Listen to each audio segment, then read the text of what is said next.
Hey guys, welcome back to the channel. I'm Brian, and welcome to the final video of 2025. It's been a pretty busy year here at the Knack Shack, but I've managed to make some time to do some upgrades and also to squeeze in some custom projects as well. So some of the upgrades I've done this year included some GPs, some SDs, and probably a couple other things I can't really remember right now. Okay, and then there were the projects. So we started off with the Project Big Boy, which started probably about a year ago. Well, actually over a year ago. We'll get to that one in a minute, but let's move on to the Coors train. All right, so here we have the Coors train. As some of you may remember, this guy was a donor that started life as a Penn Central.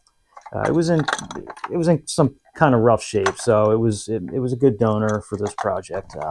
So with this, we went with a custom paint job on it with the Rock Island red and the black on top, and then the yellow handrails and yellow steps and details. So in addition to the paint work, I also added PS3 to this guy. And I added the marker lights in the front and rear. Now this locomotive, I don't believe actually has this in real life. This is modeled after a SW that resides in the Colorado Railroad Museum right now. I believe that's the name of it. And Matt from Uncle Salty had sent me some pictures of this. Now, I think that one is a 988, I believe, and there would be a C in front of it for Coors. Again, this is just a replica. It's a representative of the real locomotive, and I think there were some other ones as well. But I used some decals from a 1/24 scale model for the Coors emblems here. And overall, I think this turned out pretty nice. It's a great little locomotive. It runs great. So in addition to that, I added a smoke unit. Now this one had a broken smokestack on there. So I was looking at a couple different ways to do this, whether I was going to cut it out like I did and used a the extension pipe from one of the MTH smoke units and just brought it through the shell, or I was actually thinking of running some brass tubing up through the old plastic smokestack, but I would have had to have epoxied that on, and I just really wasn't comfortable with drilling the tiny holes in that, and I didn't know if that was going to hold up over time. So I figured this is probably the best way to do it, so I went with it this way. So I don't know if any other MTH SWs in the SW8, SW9 series have a smoke unit. If they do, correct me if I'm wrong in the comments, but I think this may be the only one in existence. And I got to tell you, it was difficult for the size of the smoke unit I used. If I had one of the smaller ones, I could have probably more easily installed it. So I don't know why we're not seeing these from MTH with smoke units. If I can do it, I think they can too. All right, so this one is not a custom by me. This is an MTH limited run, I believe, from 2008. But I just wanted to show you this because I don't have a video of this specifically. I think I may have run this in the Coors Custom SW8 video. I think I did run it. But this is a really great looking locomotive. So if you guys happen to see this, grab it, because I think there may be some rarity to this. And I believe there's also a half calf that goes behind it as well that MTH offered. So keep your eyes out if you're looking for one of these guys, because that's a really cool looking model, especially if you're into the Coors trains. All right, so behind me over here is the Rio Grande custom that I did that was inspired by the custom run that Jeff at the Train Loft did. So after I posted the video on the Big Boy, I did wind up calling Jeff at the Train Loft. I wanted to make sure that he was okay with what I did and understood that his creation inspired the work that I went through. And he was actually pretty impressed with the amount of work that I went through to put that together. So we had a great conversation. We talked for quite some time. And Jeff's a great guy. If you guys are looking for any customs or just anything, just check out his website, check out his offerings. He does a lot of great customs. So I did wind up making some pre-orders from Jeff as well to run behind something else that I got from him. So I'm not sure if I'm ready to show you guys just yet what I got from him, but stay tuned because there'll be a video coming. All right, so with the end of 2025 in sight and the new year ahead of us, it's time for new projects, right? We got this guy right here. All right, so what we have here is an MTH GS4 painted in the BNSF livery. Now, before we get into this one, I do have a dealer appreciation program model of this with the PS2 installed, and that locomotive is in mint shape. It's beautiful. In addition to that, I had a Daylight GS4, which was in decent shape too, and that was in PS1, and it ran beautiful. So the GS4 Daylight got sold because what I wanted to do with that, I'm going to wind up doing with this. Now that model was in just too nice a shape for me to start cutting up and adding things to it, and I really did not want to do that. Like I said, it ran, it was a beautiful locomotive, and I already have a PS3 upgraded GS4 Daylight, so I figured it's time to let that one go. And I found this. So the story behind this now. So this story begins probably 4 or 5 years ago, something like that. I had purchased the frame for this, the running gear down here, and I saw it on the secondhand market, and it was very reasonably priced, and I figured, you know what, I'm going to grab that because one day I may find the rest of it. Lo and behold, I did. I found the boiler shell, and it's pretty complete. It's missing a few things. We got one of the number boards that was missing, and you know, the paint's, it looks like it's got an overspray or something on it, but I think I was able to get that removed with a little bit of rubbing alcohol, and overall this thing is in really nice shape. So then I was left with the tender. Didn't have one. Again, found that. Same BNSF colors, and this is in very decent shape aside from some dust, and it's got some nicks on it and things like that, but it's decent. And again, the price for these was very reasonable, and you know, kind of gave you the idea of let me do a project with this thing, because I had the running gear for this, and I'm like, this is kind of like a once in a lifetime thing where everything starts coming together. You find the shell, you find the tender, just all the parts you need. So I'm like, okay, well, this was meant to be. So let's get into the details of this guy. All right, so what's everyone want to see in their steam locomotives these days? We've got stack smoke. Everyone wants whistle steam, or steam effect, whistle, whatever you want to call it. We all know what it is, and everybody wants it in the steam locomotives because, let's face it, it's really cool. It's a cool effect to have in these locomotives. So that's one of the features that this guy's getting. So I had some shorts of me showing me doing the you know, some of the smoke upgrades that I'm working on, and doing the wiring and getting these things configured and actually functioning. So I do have one of my most recent shorts is of this guy, just mainly the shell here, with some whistle smoke coming out of it. Now I don't have the whistle installed right now. It still has to get epoxied in there and set properly. I just had it in the short for testing and for visual purposes, but I was able to get, well, the stack smoke works. It wasn't worth showing that. Everybody's seen that a million times. So I was able to get the whistle smoke in.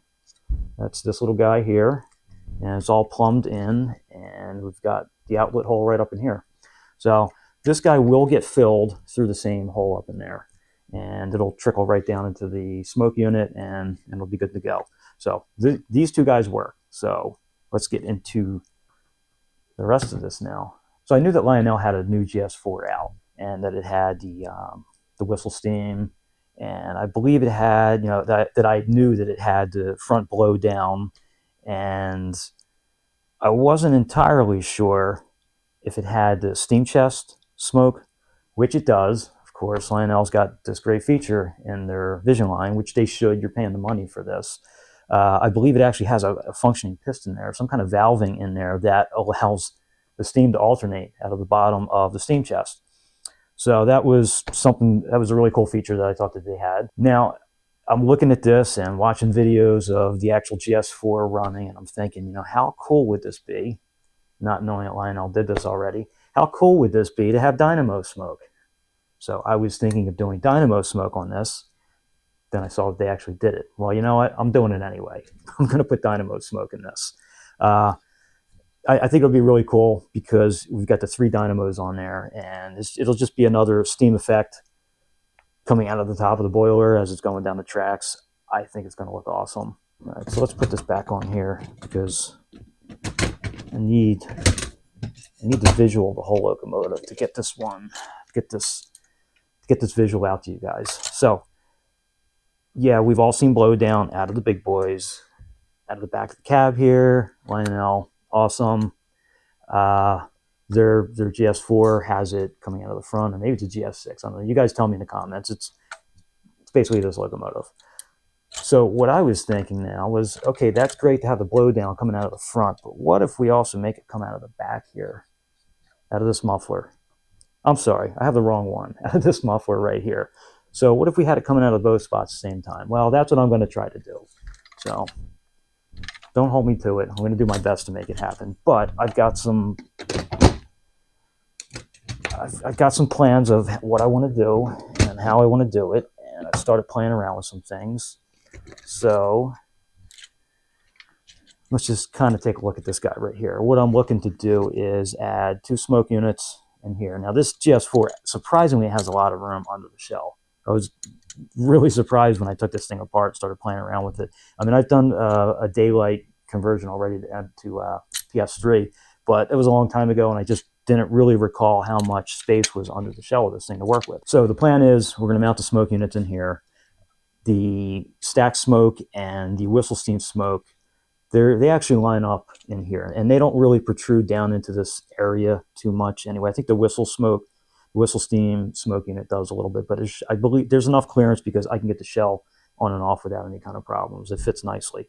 I have mocked up the smoke units that I'm going to use, and I'm going to use MTH smoke units. I was looking at Lionel smoke units, but you know, I'm not being partial here, maybe a little bit, but the MTH smoke units, when they're working, they're just phenomenal. And I don't want to say when they're working because, you know, it's like a 50-50 shot.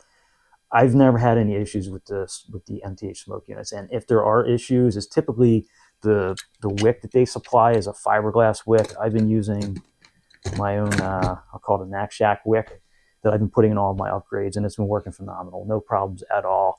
You guys have seen the smoke coming out of these things, and that's the wick that I'm using for these. So anyway, I'm going to go with the MTH smoke units in this. I've mocked them up. I can fit them in there. And in addition to that, I'm going to attempt to add a second speaker up in here.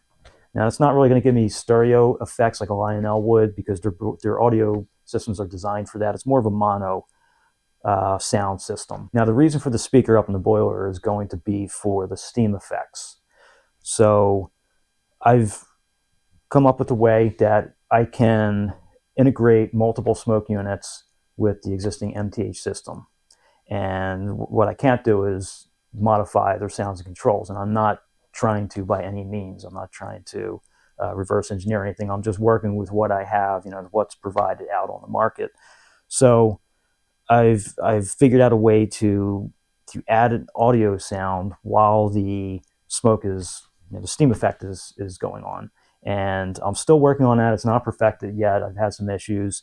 But that's what I'm going to attempt to do, is get the additional speaker in here. I have a speaker that fits perfectly in here, and we'll see how that works out. So that's the plans for this. We're going to get a little crazy with the smoke effects. And again, or maybe it's not crazy because Lionel's done this, right? Everybody's seen it. But that's a $2,000, $2,500 model, okay? I'm taking a 20-something-year-old model, and we're going to upgrade it for, you know, way less than that cost. And I think it'll be a pretty cool looking model when it's done with all the steam effects. All right, so now that we've gone through the craziness that I want to do with this and trying to explain why I chose to do it with this model versus some of the other ones, you guys maybe understand now. I did not want to cut up any of the other, you know, versions of this that I have, but I really wanted to push myself a little bit more to add some more cool steam effects to these models because they're great looking models. You know, again, this is 20-something years old. It's a beautiful model. It's got a lot of hand applied details on it, and just overall, it's a great looking locomotive. I think everybody can agree that GS4, maybe you don't like it, I don't know, but the GS4, especially in the daylight colors, is a beautiful locomotive. You know, it's got that nice streamline effect to it, streamline look to it, and just really a great looking locomotive. The colors, especially the daylight. So with this one here, again, the paint isn't too bad. It does have some kind of overspray on it, but I think I can remove that safely without messing up the paint. There's some chips in it, and you know, it's not bad. It's a little dusty. It's over 20-something years old, so of course it's, you know, it's not going to be perfect. But I've got another one of these, and I'm going back and forth if I keep this one black and maybe sell the other one, because I really don't need to. I've got way too much stuff that I need to start thinning out. But I don't know if I'm going to keep this black or, in the crazy scheme of how things work at Knack Shack. Again, thanks, Matt, Uncle Salty the Enabler. We've had some conversations on this, and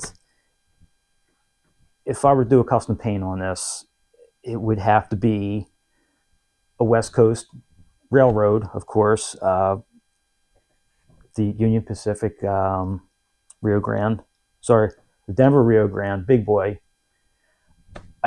I probably have a lot of that yellow left, and I don't know how this would look in those colors or what kind of reactions I would get from people.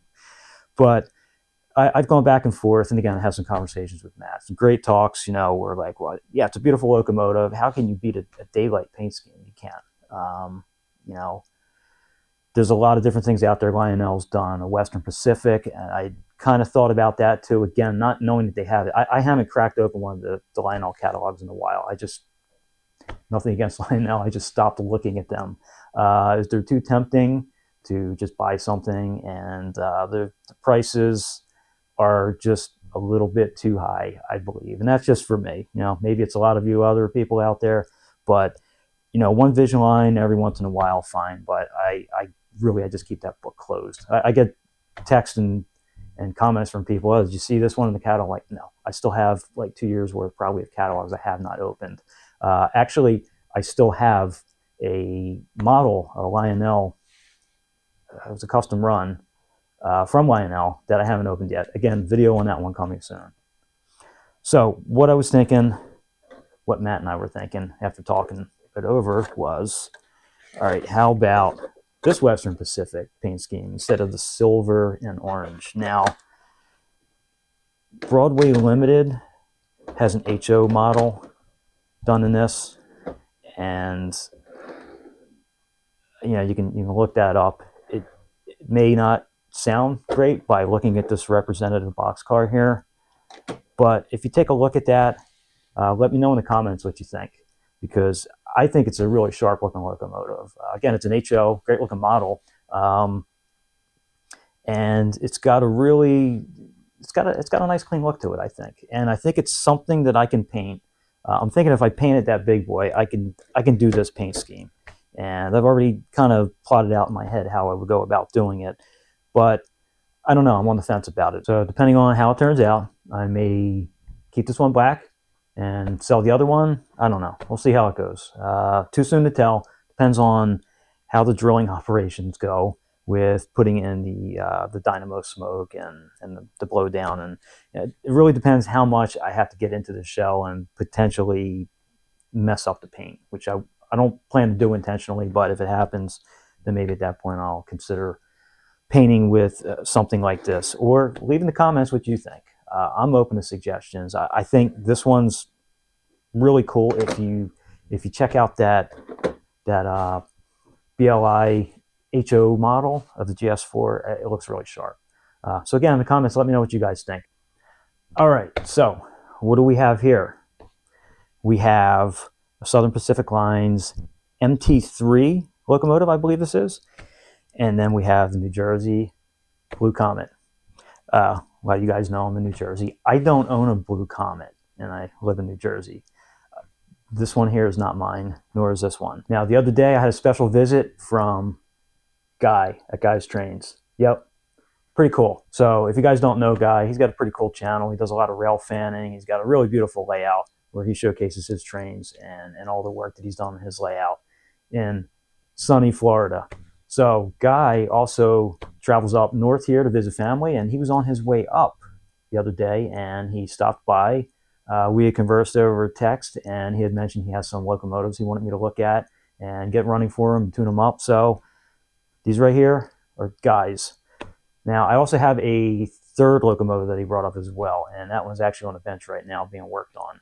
And that one is a GP40, and it's a tri-rail with a tri-rail paint scheme. Very colorful, very nice looking locomotive. And I believe that's modeled after, I think it's an 813, which is modeled after the real one that runs down in Florida. Guy, you can correct me if I'm wrong on that, but I believe that one is modeled after an actual locomotive. So I'm doing some work on that one. We're getting the smoke unit tuned up on that and just giving it a quick tune up. Overall, really cool locomotive. So I'll probably have some shorts on that as well as these guys as I'm progressing along. All right, so tri-rail is just getting a quick tune up, smoke unit upgrade. I put a new wick in it and just tuned it up a little bit. I had a bad motor too, which is causing some issues. Replaced the motor and we put a new smoke wick in there, and that thing smoking beautifully now. So this guy right here, the MT3, I believe this is. This one had a PS2 installed, and I believe guy said this was a PS1 model early in its life, and then back before the PS3 upgrade kits came out, it was upgraded to PS2. So it has a PS2 upgrade in it, and we all know PS2s. Well, PS3s are a little bit more robust.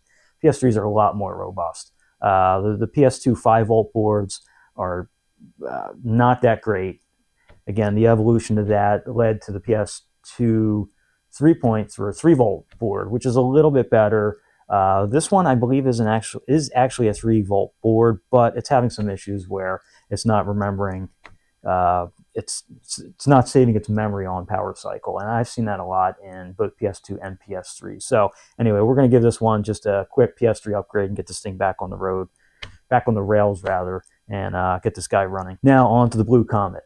So this one, again, it's funny, I just got off the phone with Guy, and we were talking about these and mainly the Blue Comet here and the plan of what he was looking to do with this and kind of some visions that I had as well. We were kind of on the same page with what we were thinking here. So I haven't opened this one up yet, but I believe he said this one was a PS3 upgrade, but it's just not running right. I don't know if there was a short or there's just some issues with it. So I haven't put this one on the tracks yet. I'm actually going to save this one for last. Like I said, I got the tri-rail almost finished up now, and then I'll move on to this guy over here. That should be a pretty quick upgrade.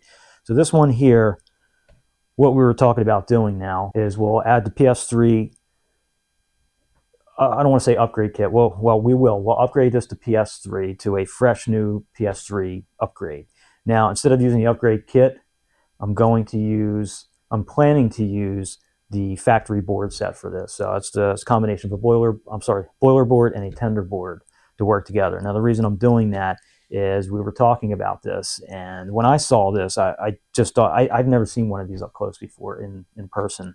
And I just thought this is a beautiful model. This is from, I want to say this is from the 90s, I think, because this was a PS1. This might be like 96, 94, something like that. It's old, but it is in beautiful shape. The detail on these wheels, the spokes, is just incredible.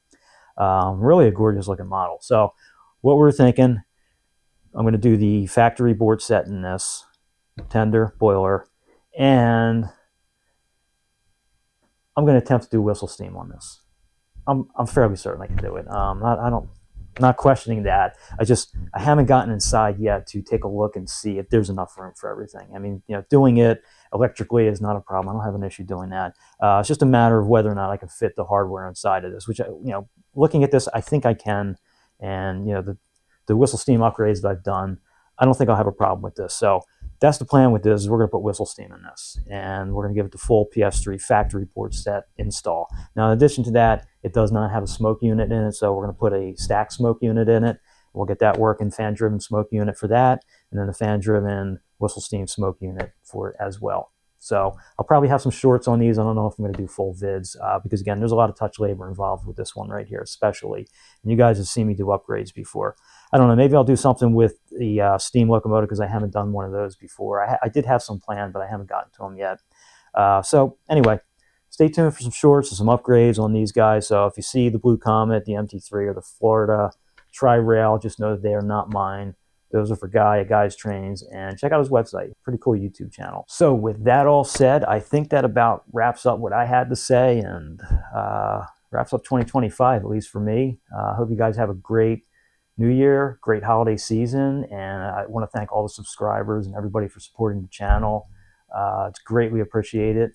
And I think what we'll do is we'll close out this video with that guy back there running around. So let's hook up some cars and take the Rio Grande big boy out for a run.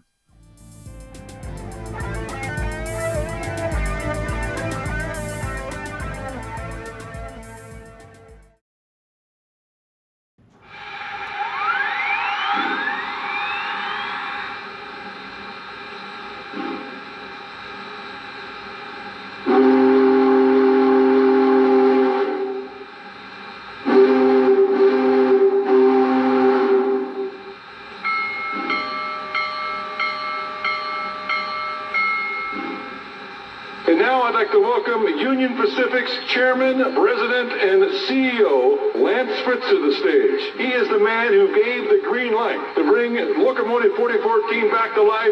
Lance, the microphone is yours.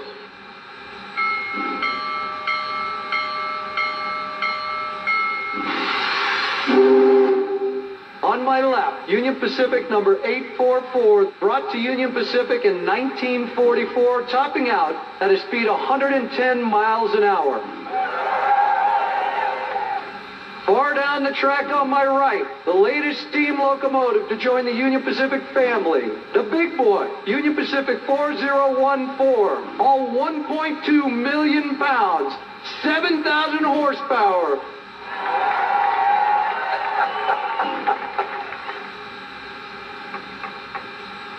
So let's get started on why we're here today. Union Pacific Lance Fritz, calling Union Pacific Big Boy, number 4014. Over. Union Pacific 4014, responding to Chairman Lance Fritz. Come in, over. I'm in position in front of your locomotive. We're ready for you to make a move. Are you ready? Over. UP 4014 is ready to proceed. Chairman Fritz, over. Union Pacific 4014. Take him ahead. Over. Understood. Here we come. Union Pacific coming ahead. Here we come, sir.